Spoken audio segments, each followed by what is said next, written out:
Olá, amigos.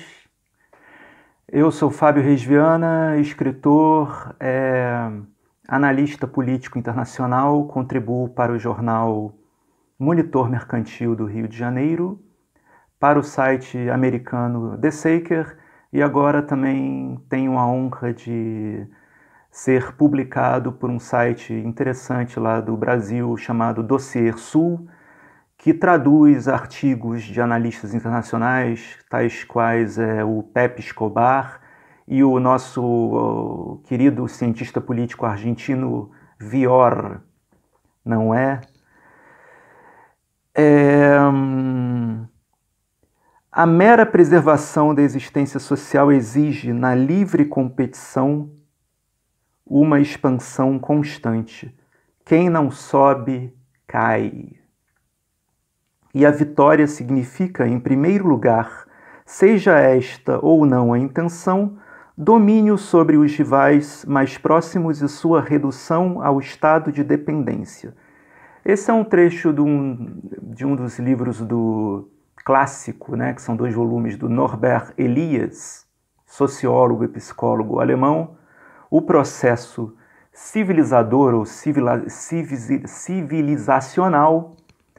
Esse aqui eu peguei o volume 2 na biblioteca da Universidade de Évora, onde resido e faço mestrado. É um livro interessante que fala de poder, né?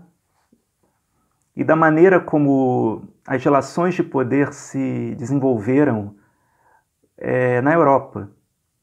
Porque a Europa é o berço, dentre outras coisas, do sistema interestatal capitalista que nós vivemos até hoje, não é? A ideia do poder, né? A disputa do poder, existe uma certa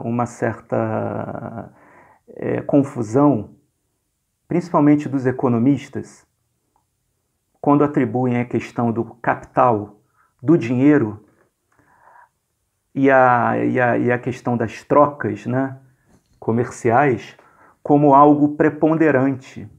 Mas o fato, a questão é que, se você analisar pelo viés do sistema interestatal, dos pensadores do sistema mundial e etc., você vai perceber que a disputa do poder precede a questão financeira, não é? Por quê? Isso vem, inclusive, isso é anterior ao sistema interestatal, à existência do sistema interestatal, que praticamente só teria 500 anos, né? É a partir do momento que os homens resolvem sedentarizar-se, né? A sedentarização acaba por estimular a pressão competitiva, né, entre os grupos, né? Porque esses grupos eles querem preservar o seu território e, ao mesmo tempo, conquistar o território alheio, né?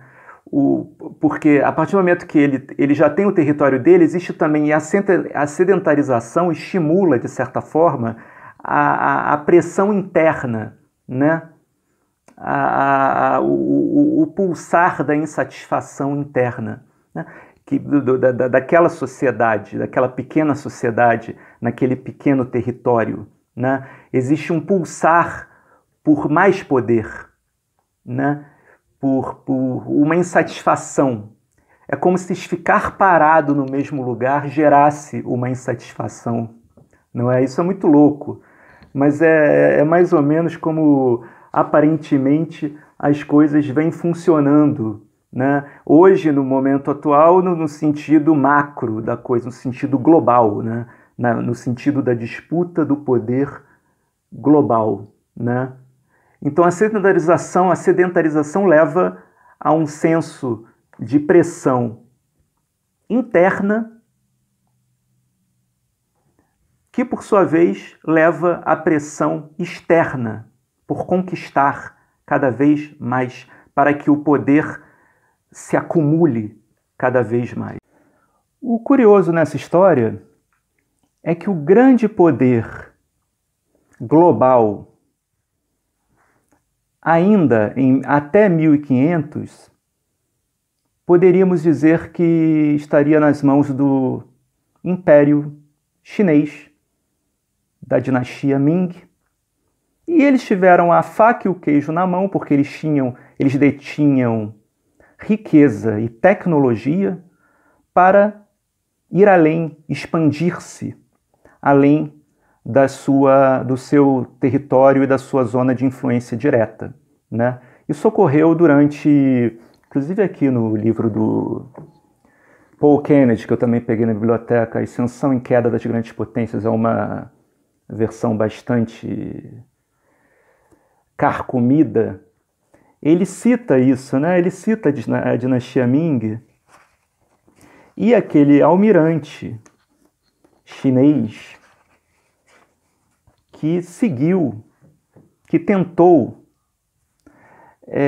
impulsionar essa aventura expansionista a partir de embarcações que teriam capacidade tecnológica de ir além dos mares ali da zona de influência mais próxima da China, né? Eles poderiam ter descoberto Portugal, ao invés de ter sido o contrário. Eles poderiam ter descoberto as Américas, o Brasil, se eles tivessem ido além. Só que por algum mistério da vida, a China resolveu acabar com esse expansionismo, com essa internacionalização e fechar-se em si mesma.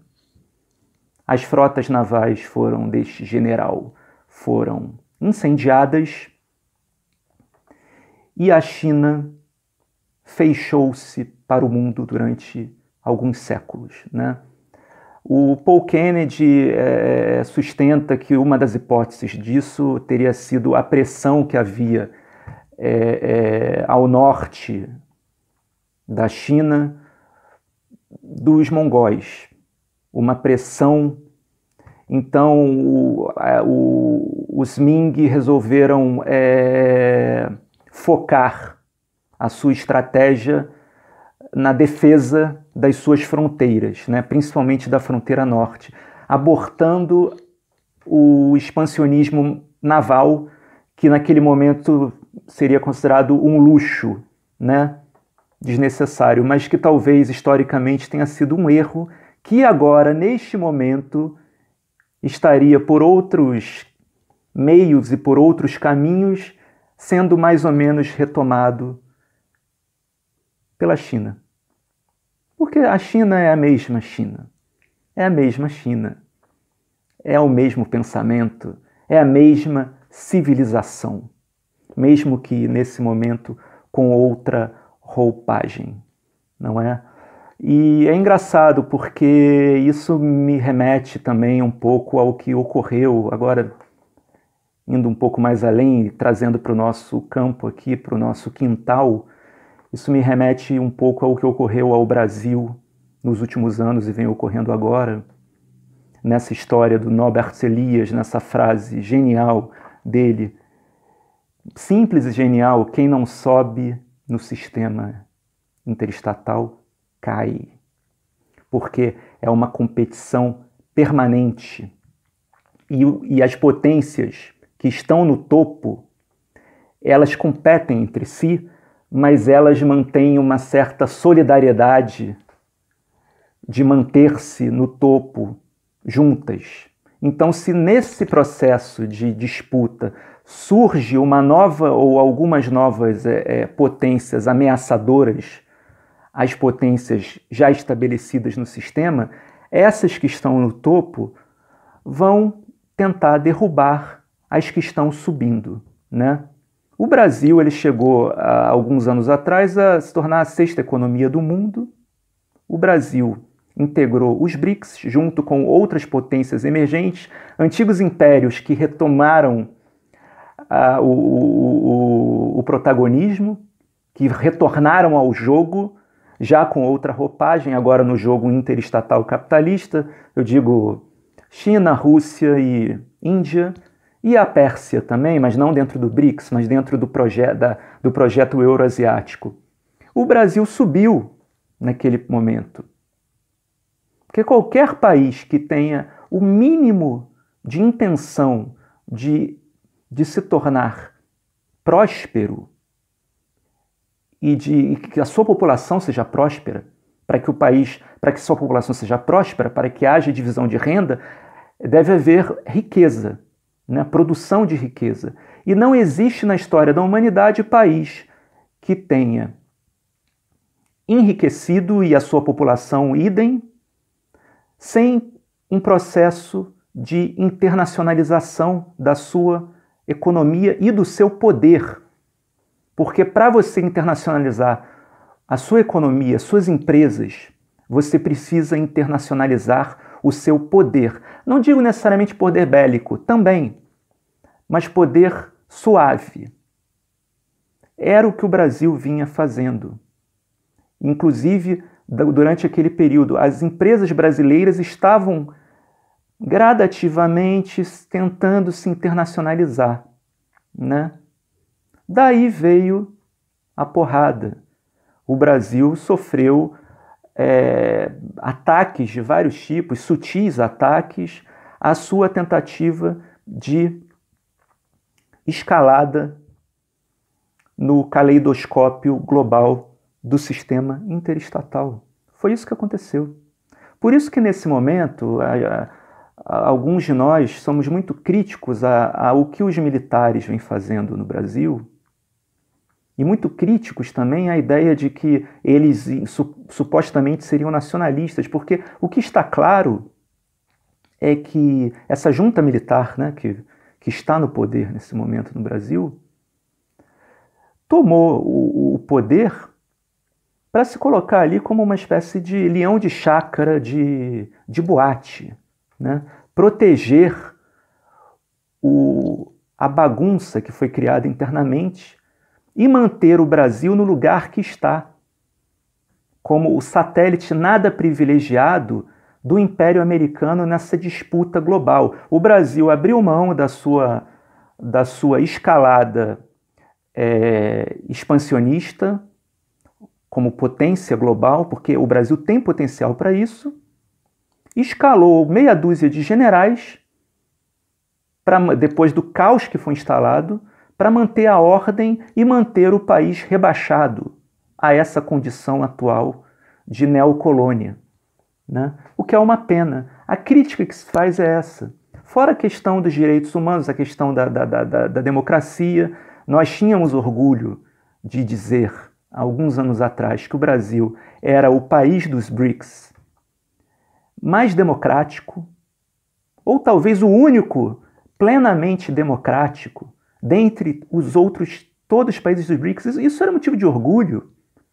Nós conseguirmos aliar a ascensão no sistema interestatal como potência de soft power e potência econômica e, ao mesmo tempo, mantermos internamente um sistema mais ou menos democrático, anos-luz à frente dos nossos aliados estratégicos nos BRICS. Bom, então é isso. Foi mais um vídeo. Às vezes é complicado gravar porque esse canal não é autofinanciado, né? É complicado, não tenho... É tudo na base do voluntariado mesmo e na raça, né? E, bom, com o tempo eu venho pensando em reunir meus artigos de 2018 para cá e talvez publicar um livro e oferecer aqui para vocês, fruto do meu trabalho como analista político internacional e como escritor. E se vocês tiverem interesse, eu ficaria absolutamente honrado, né? É isso. Seguimos em frente, tenhamos perseverança. O Brasil, eu imagino, eu tenho, olhando de fora, que as coisas não estão acabadas ainda. Tá? O país é muito grande, o país tem um grande potencial. A população brasileira é uma população especial, de uma potencialidade criativa e de se reinventar, sabe? A gente tem tudo para dar certo.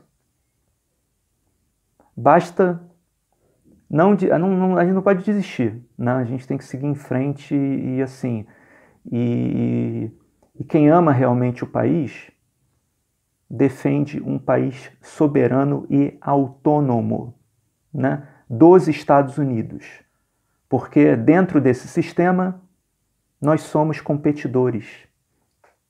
Não tem outra questão. Não interessa aos americanos que o Brasil suba. Interessa que nós nos mantenhamos como um enclave menor do hemisfério ocidental, não é? Então é isso. Por favor, curtam o canal se puderem, cliquem no sininho e é isso. Bom final de semana. Fábio Reis Viana, direto do extremo ocidente da Eurásia, para o contexto geopolítico.